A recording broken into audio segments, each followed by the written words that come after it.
Buenas tardes, yo soy la cadete de náutica Naifre Sánchez y en conjunto con mis compañeros Mayerlin y Samuel Perdomo somos estudiantes de navegación electrónica sección A.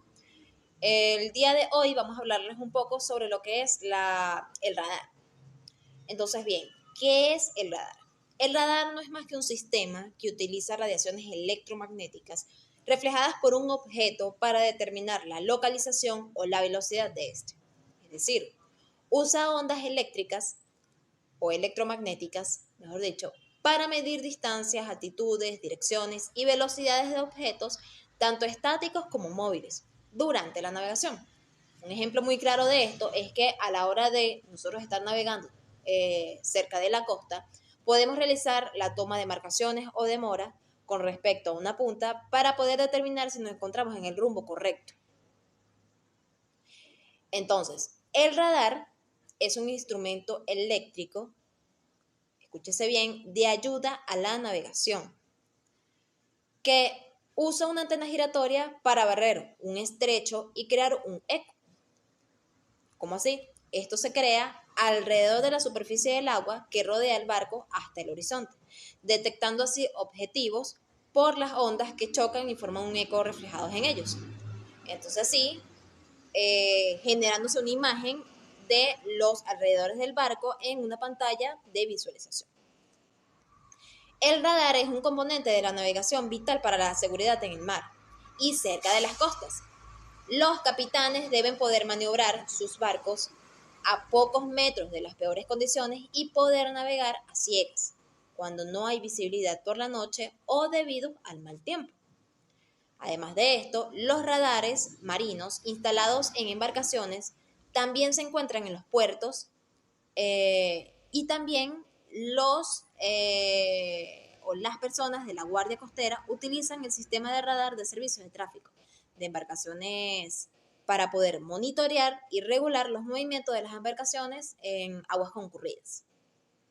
Entonces, bien, los tipos de radares en función de su frecuencia. En este caso tenemos las bandas, que son banda X y banda S. Los radares que trabajan con banda X cuentan con un rango de frecuencia entre los 5.2 a 10.9 GHz, con una longitud de ondas entre los 2.5 y los 4 centímetros dentro de una distancia de un radio de 8 millas náuticas. Una ventaja de esta banda es que es muy sensitivo a los objetos pequeños de pequeño tamaño.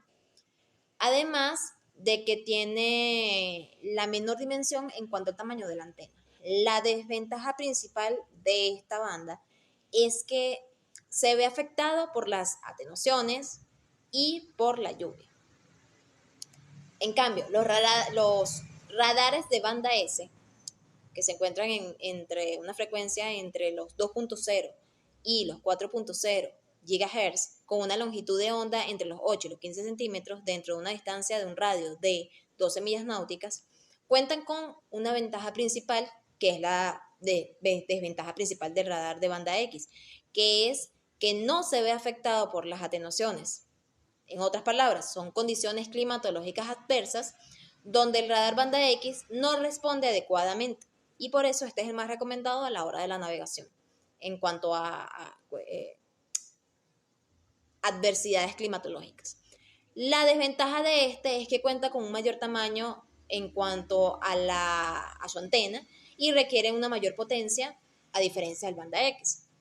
Otra nota muy importante es que a la hora de hacer las guardias, según como le indica el COLRE, o como sus siglas lo indican, el Convenio sobre las Reglas Internacionales para Prevenir los Abordajes, dice: todos los barcos deberán mantener una vigilancia de radar adecuada si está disponible a bordo, para poder obtener una advertencia temprana a los riesgos de abordaje.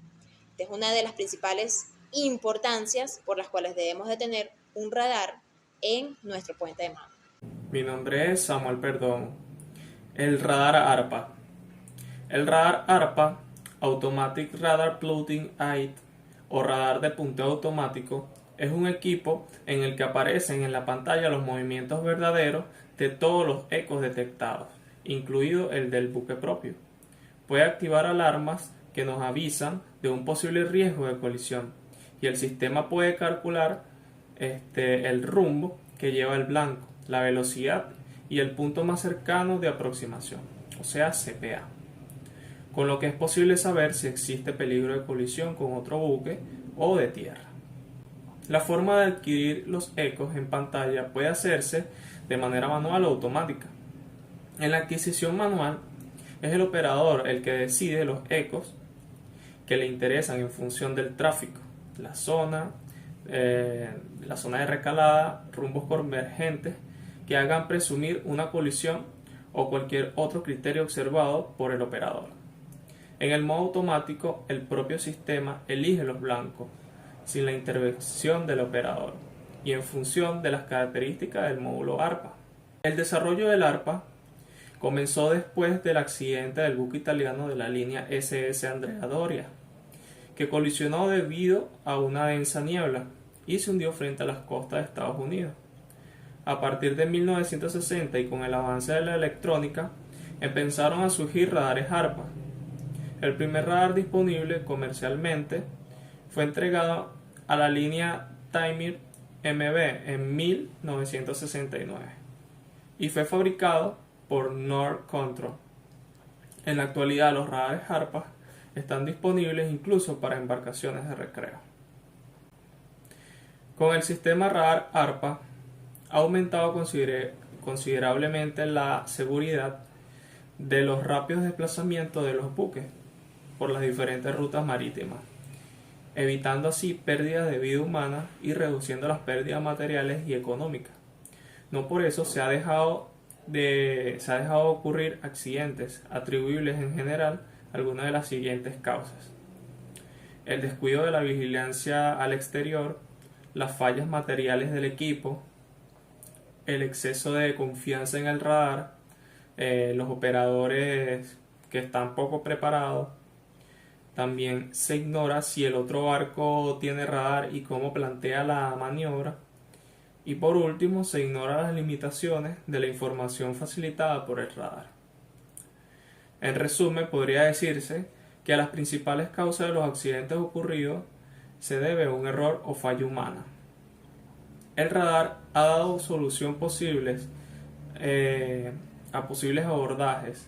Al mismo tiempo ha sido causante de algunas de ellas, ya sea por fallas del equipo, en la mayoría de los casos por desconocimiento de su utilización o uso erróneo de la información que puede obtenerse de él. Esto, unido a una confianza excesiva, ha derivado a navegar con velocidad no conveniente y en condiciones de poca visibilidad. La pantalla del radar representa la situación de los objetos alrededor del buque de forma estática, sin sentir la sensación del movimiento que puede apreciarse visualmente. Por lo tanto, el conocimiento del manejo y la correcta interpretación de las imágenes es básico para el oficial que debe decidir con la información obtenida. Esto obliga al oficial del puente a que sea un competente observador de radar. Para terminar, es importante tener presente que el análisis de las ventajas y limitaciones del radar se ha determinado internacionalmente que el navegante no debe descuidar los métodos clásicos o convencionales del pilotaje, manteniendo siempre una permanente vigilancia visual al exterior. Buenas, mi nombre es Mayerlen Vizcaíno y yo les voy a hablar sobre el CPA y el TCPA. El CPA es el punto de aproximación más cercano y el TCPA es el tiempo hasta el punto de aproximación más cercano. Estos son dos alarmas que se advierte si se acercan demasiado a un buque y en qué momento o cuándo lo van a hacer. Estas alarmas son para evitar colisiones, son de gran ayuda para ahorrar mucho tiempo y estrés cuando se va a navegar por zonas de paso o cuando se tiene un mal tiempo. La mayoría de estos sistemas permiten introducir sus propios valores de CPA y TCPA para saber en qué momento se activarán estas alarmas. Ambos se calculan automáticamente y por lo tanto se deberá decidir a qué distancia desean que otros buques se aproximen y antes de que suene la alarma y en qué tiempo necesitas para evitar esta opción. Por ejemplo, decimos que estamos a 0,25 millas náuticas, es la distancia suficiente para que un buque grande pase por al lado y que nos avise en 15 minutos antes, y así poder tomar todas las acciones y poder evitar colisión o poder hacer algún llamado por radio. Si el CPA calculado indica que el blanco se aleja, el tiempo y de punto de aproximación más cercano se va a mostrar o indicará de un signo negativo. También cabe acotar que estos cuentan hasta 99.9 minutos, y si es mayor a este se dice que es mayor a 99.9. También vamos a hablar de la precisión y ploteo de las respuestas de ARPA, y estas deben contar con las especificaciones de la Organización Marítima Internacional. La precisión de seguimiento está afectada por los cambios de rumbo. En esto se requieren al menos 1 o 2 minutos para restaurar la precisión de los vectores después de un cambio de rumbo brusco. El tiempo real también dependerá de la giroscópica. El segundo es el retardo de seguimiento, que es inversamente proporcional a la velocidad relativa del blanco.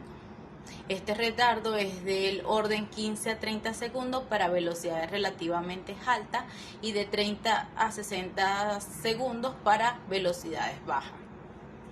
Un blanco con dimensión de 800 metros o más, este es considerado como una masa de tierra y por lo tanto no es adquirido ni seguido. Sin embargo, para distancias menores a 800 metros son adquiridos y seguidos. Vamos a hablar sobre los factores que afectan las funciones del ARPA. El primero que tenemos es la lluvia. Esta es una perturbación que puede ser adquirida y seguida como un blanco.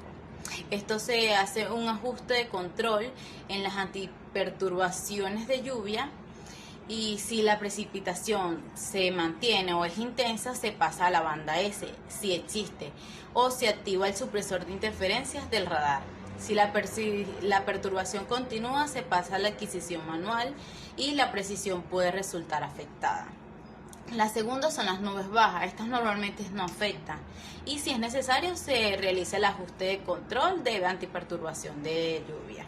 La tercera es la emisión de no sincronizadas. Esta tampoco normalmente afecta.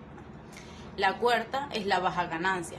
En estas hablamos de la insuficiencia de ganancia del receptor del radar. Esta ocasiona que en algunos blancos a larga distancia no se han adquirido.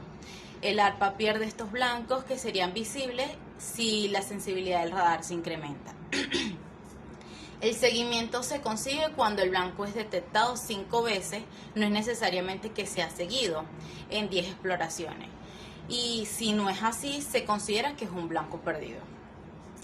El ARPA adquiere un eco que está presente en una en vez de cada 6 exploraciones de la antena y continúa en el seguimiento de 1 en 10. El quinto tenemos el eco de segunda traza. Cuando se produce una superrefracción del haz del radar, puede recibir ecos blancos a tan grandes distancias que aparecen en la imagen en barridos posteriores a la transmisión del impulso. El sexto es los sectores ciegos y de sombra. Estas son las distintas partes de la estructura del buque, como la chimenea, el mástil y otros, que pueden reducir la intensidad del haz de la transmisión del radar o interrumpirlo en determinadas direcciones, ocasionando que no se detecten o que no se vean los blancos situados en las demoras marcadas. En ciertos casos pueden aparecer ecos falsos en los sistemas de sombra que son adquiridos y seguidos. El punto 7 son los ecos indirectos. Es cuando un blanco a corta distancia puede ser detectado, además directamente por reflexión en alguna superficie plana. Esto ocasiona la presentación en la imagen de 2 o más ecos a distintas distancias. El ARPA puede adquirir y seguir este eco falso si se detecta durante 5 exploraciones consecutivas.